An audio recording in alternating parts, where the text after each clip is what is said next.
Welcome to our schools. As you remember, this is our opportunity to share with you some very interesting things that are occurring in the Beaufort County School District. As always, we have an excellent panel with us today. We have with us Heather Bratham, Juliana Vega, and Dara Ramey. What you're getting ready to hear should not only excite you, but should excite our entire community. So Heather, tell us a little bit about the River of Words project. Sure. The River of Words is a culminating project that allows students and teachers to go beyond the classroom to learn about our local ecosystem. From the learning, the students then articulate through poetry and artwork, and they select their top pieces, the schools select their top pieces to be submitted into the River of Words. Through the selection process, we try to visualize what the students and teachers did, and we try to connect the poetry and the artwork because it's not something that is submitted together. Through that, we have a wonderful publication made by the students, and we have a reception at the Port Royal Sound Foundation on Lemon Island. And I understand this reception was an amazing event for our students and our community. So if you will, listen to some of the comments that our students had to say about the reception. It was very fun to draw and to be included in the book. That was cool. I made a fish and I used oil pastels. I like to write a lot of poems, so I kind of just write them and I don't think about it much. The name of it was Me. It was about the lake and the sky and what I saw. Me and my mom and my aunt and my two cousins usually go crabbing, and I drew a crab, a blue crab. The name of my poem was The Ocean. I like the ocean because there's dolphins and wonderful creatures in the sea. And I like the sound of the waves. It calms me down. Dara, what do the students get out of participating in the River of Words project? I think one of the most important things they get are their connections to their local environment, their local community, and the connection to other artists, other student artists, community artists that may come and view the event. And I think just that enormous pride in being a published artist, especially at this age, that's something that I'd say most adult working artists aspire to. So it's a really great achievement for them. And Juliana, I know that you were excited about your winning drawing. So how did you first hear about the fact that you were the winner? Miss, what's her name? Mabel, she came into the art room and she introduced me, and she came up and she said that I won, and the whole entire class started clapping, and I was really scared. So, yeah. A pelican, what was the motivation? Why did you decide to draw a pelican? Because the pelican really caught my eye with the rich colors, and all the other animals, they were just too plain or not my type. Heather, what's our connection with the Port Royal Foundation? The Port Royal Sound Foundation is a great contributor to this project. Not only do they host our reception every year, they also make it possible for the students and the teachers to receive a book at no cost. They also provide field trips for participating schools, and they also have speakers. They're just a great organization to partner with. Now you mentioned some received the book at no cost, but if someone else wanted a copy of the book, what would they need to do? Well, this year it's new. They are able to order online at any book retailer like Amazon, Barnes & Noble, Books A Million. We are officially a published book, and all of our artists and poets are officially published. It's a new thing that we hope to pursue in the future as well. Well, I've always loved the title, River of Words. So how do you incorporate that in your classroom? This year what we did, and unfortunately I couldn't get the kids much outdoor exposure, but we did several digital scavenger hunts where they were looking for source images and the material they might use. We discussed the local wildlife and flora and fauna, because you'd be surprised as close as so many of them live to the water that they just don't get out to see it. a lot of them didn't believe that we have alligators here in Beaufort, and so we actually looked at a local news story where they fished one out of the YMCA pool. Unfortunately, nobody incorporated an alligator this year. I might have scared them off. But we did that. We did a lot of visualization exercises because ours were actually midnight marsh themes, and having the kids really picture, you know, what would it feel like if you were out at that time of night in our area? What would it sound like? What would you see kind of in the mist were our ideas this year. Okay, well, how do you go about selecting the art medium to use in a project like this? So it's actually a funny story. This year we did monochromatic moonscape paintings, so the students could learn tints and shades, and they were originally supposed to have a haunted house theme, and then Hurricane Matthew happened. Okay. So that put us a bit behind. The kids were really flexible. We started some new material, and they actually suggested the idea of using some recycled black paper we had. We created the torn collage, so kind of silhouette scapes on there, and so some of them decided to go the marsh route, and they worked with me towards the goal of participating in River of Words. So it was actually really student-based this year. They kind of came up with the concept, figured out how to overcome, you know, the issues we have for missing an amount of school time, and so I think it was up to them this year. Juliana, you're obviously a gifted student. What do you like about painting? I just love painting watercolor, like painting, and that's just all I like. And I just love the feeling of when you're painting on the paper with the brush. So that's what I mostly like about painting. Do you think you'll continue? Yes, I do, because I want to be inspiring just like my teacher, Amy Velder, inspires me. Oh, wow, that's so sweet. So, Heather, when we look at all of these wonderful paintings that the students participate in drawing to put the book together, what happens to them afterwards? Well, this year we have, we will be returning all of the artwork to all of the students. For the Port Royal Sound Foundation held a minor or a small little art show over the weekend and throughout spring break, and then now this week all of the artwork will be returned to students. Good, good. How do we encourage more student participation? I know for myself, I'm really focused on sustainability in the classroom and how we can reuse and resource a lot of outside materials. So I'd really love to turn it into almost a fully sustainable project. You know, have the kids figure out what they can collect, reclaim, bring back together, and just when they're involved in the process like that, I think it just encourages. And then I think the book, again, having it more accessible, being able to order it online, I think a lot more people will hear about it, and I think a lot more students will want to be involved. What gives you the passion to promote this project or to be this engaged with it with our kids? I mean, the biggest difference for me in the classroom is when the students when they're involved, when it's personal and local to them, their motivation is just increased tenfold.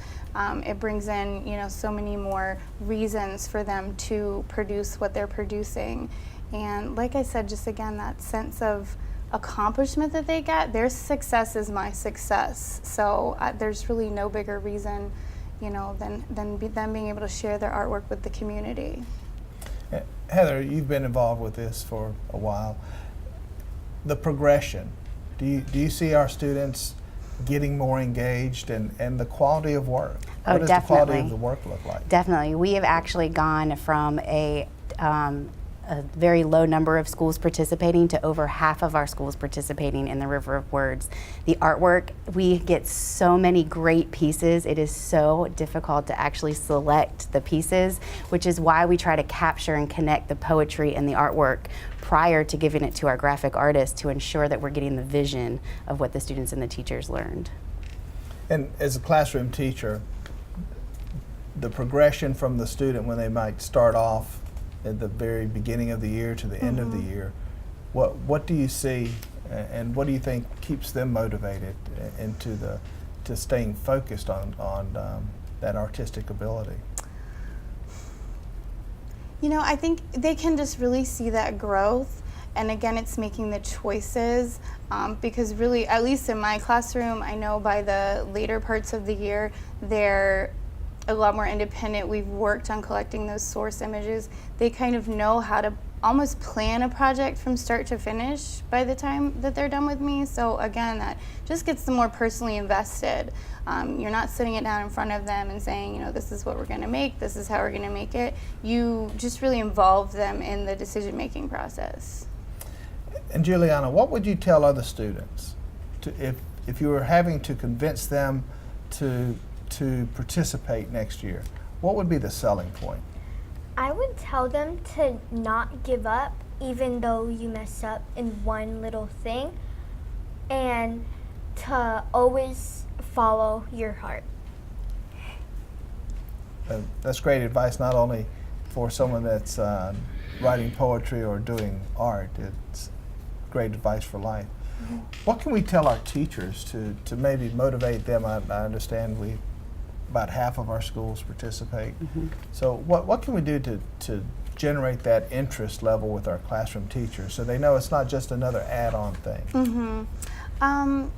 I think it's really easy to integrate, to be honest, and just that if we don't sell what we're doing to the community, nobody's going to know that, and you have to want to put yourself out there. And I think that's another thing for my students, really important to share, that we can put it out there. And I had students submit that were not selected, and building that resilience in students is also really important, especially as an artist. There are times when you're going to put your work out there and it's not going to be accepted, it's not going to be chosen, and you have to bounce back from it and still be willing to follow your heart, just like you said.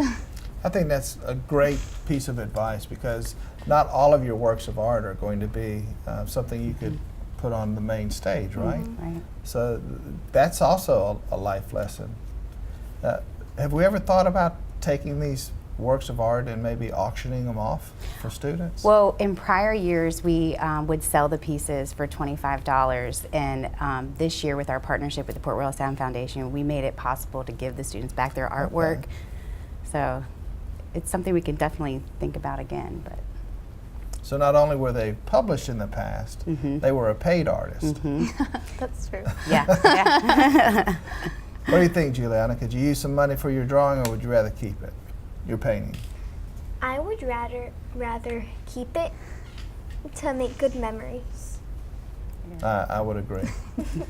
Well, as we all learned today, we do much more than just academics. It's not just about mathematics or reading or science or social studies. There's such a huge artistic component, and the arts play such a vital role in what we do each and every day for our students to ensure that they leave us with a well-rounded mm-hmm. attitude. And I can't speak highly enough of our teachers that dedicate themselves to ensuring that they bring that artistic talent out of our students, right, Juliana? Mm-hmm. So thank you for joining us, and we look forward to our next segment.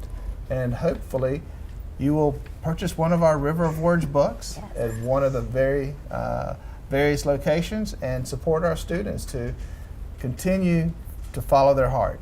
Thank you.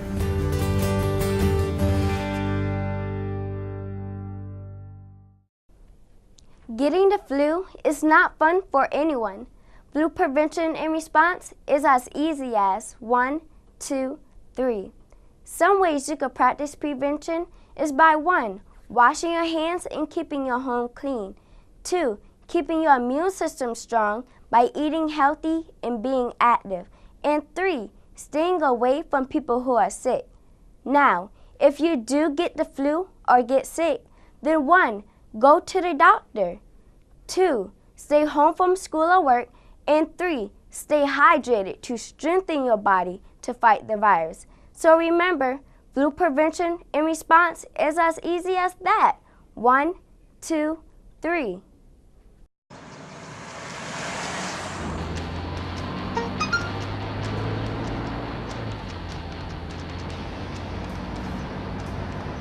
The average text takes your eyes off the road for nearly 5 seconds.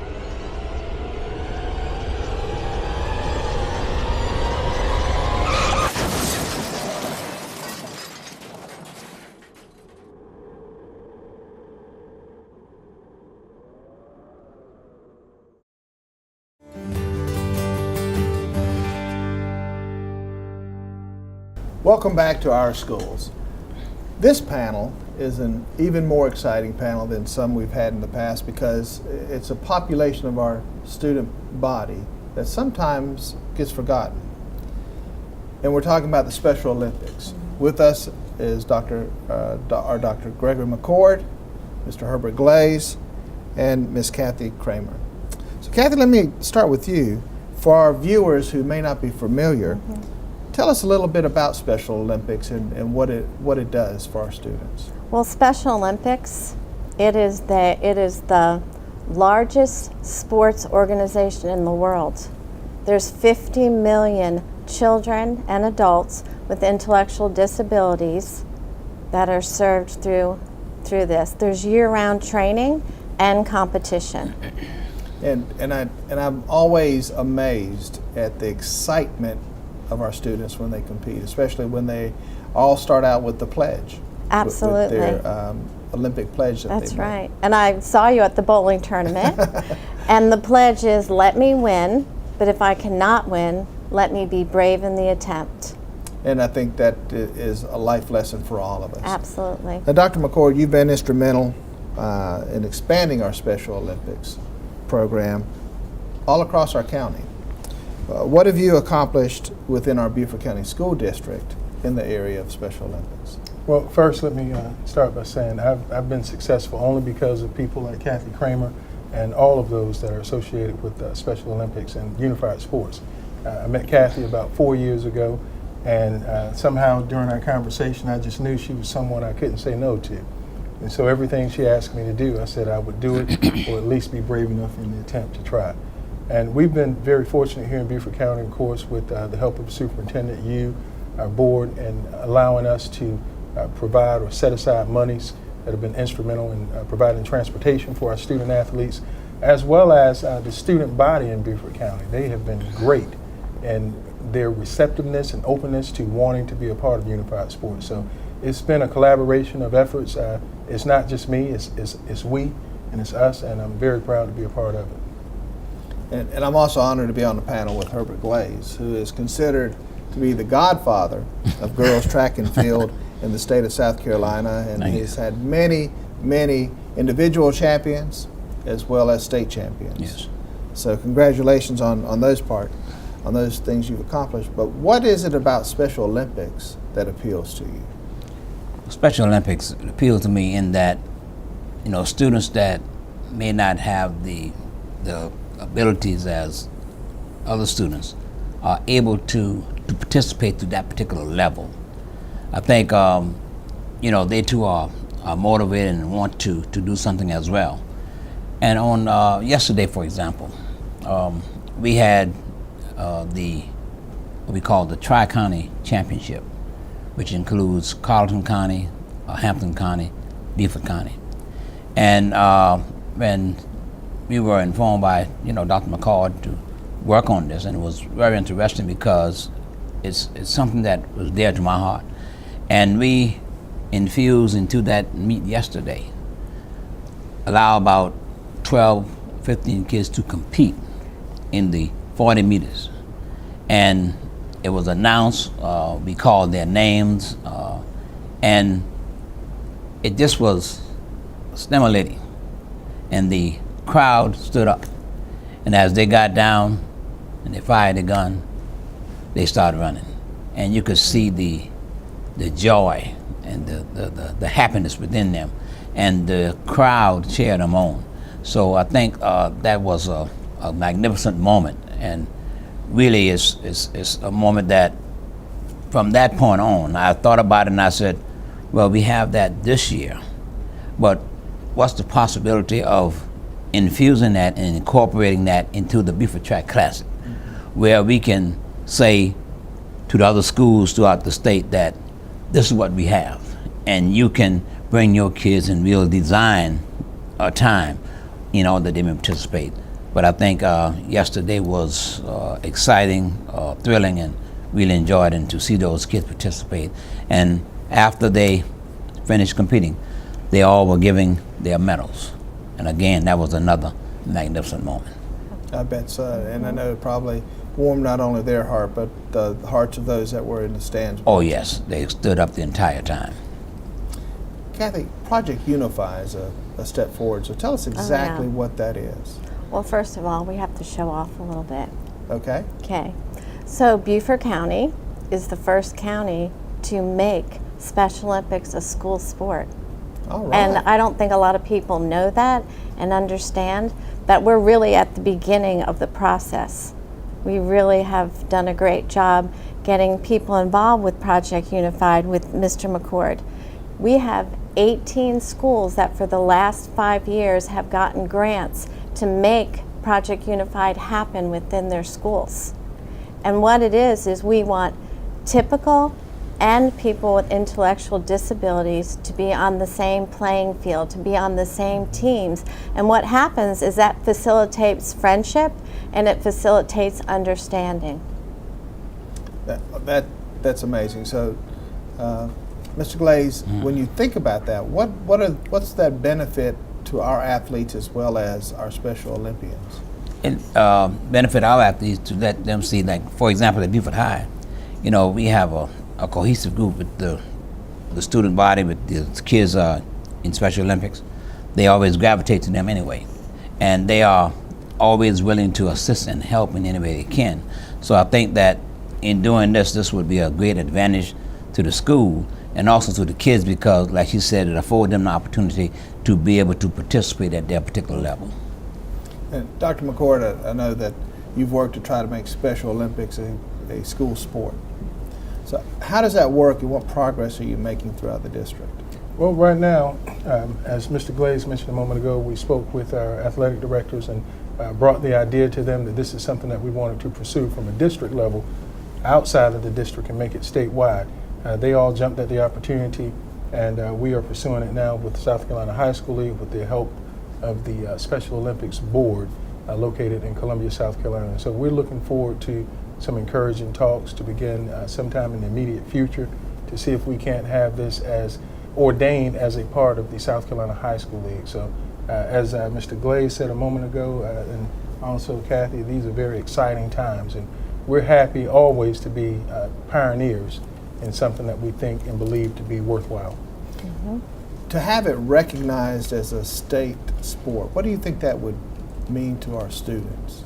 I think it would mean a lot for students with intellectual disabilities as well as those without. If nothing else, one word stands out more than anything, and that is compassion.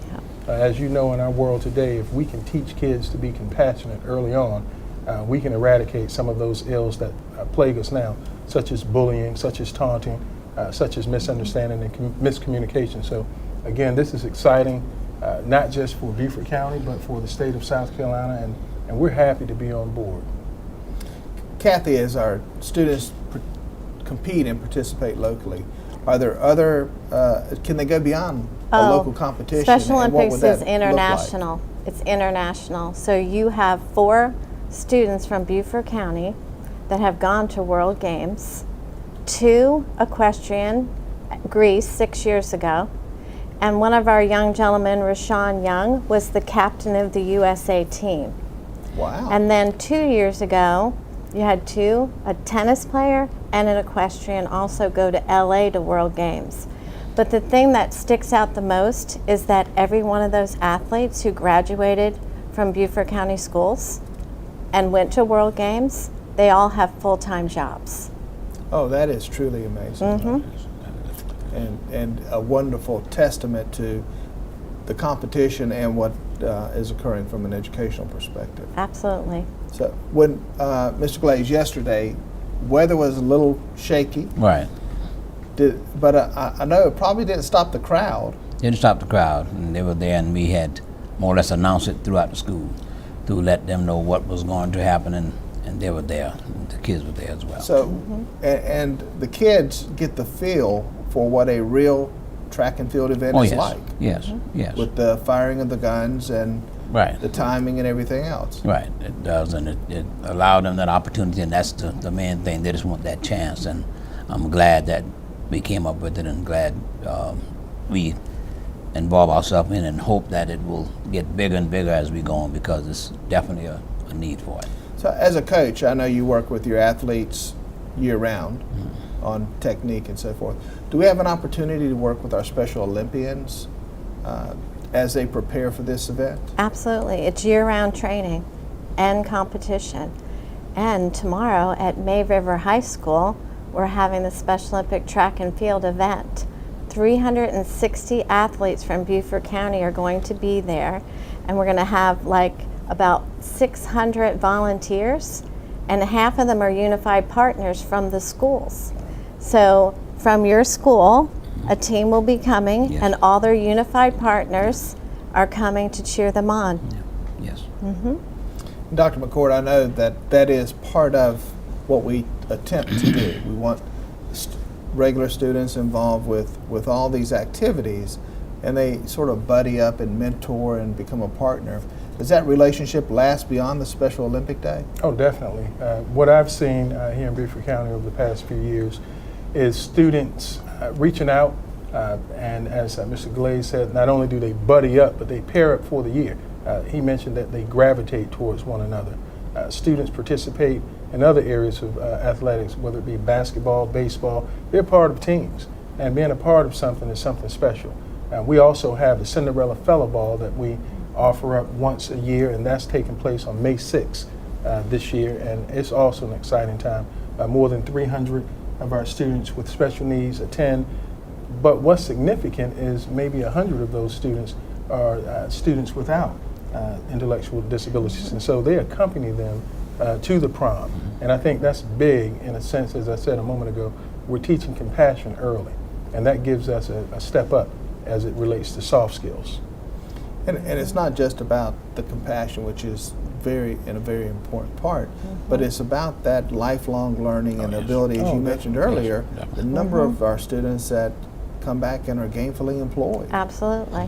So between all of this interaction, I think it's providing them opportunities beyond high school. And Special Olympics, some folks might not know, is not just limited to high school students. Oh, no. Either. Is that No. So who else we have an participates? athlete named Eugene. He's 83. He's a bocce ball player in Beaufort. Okay. So when we look at, we try to engage students in things that will help them throughout life, stay physically fit. This is another example of just engaging students in an Olympic type atmosphere that they continue on until they're in their 80s. Absolutely. I hope what everyone has gathered from this panel discussion is we have some amazing students in our district and in our community that sometimes you might not read about on the front page of the sports section, but are just as talented and just as dedicated. And we have some very compassionate individuals, these three individuals and many others, that strive every day to make sure those students can show their talent to not only our community, but internationally. Absolutely. So thank you for joining us, and we look forward to our next time.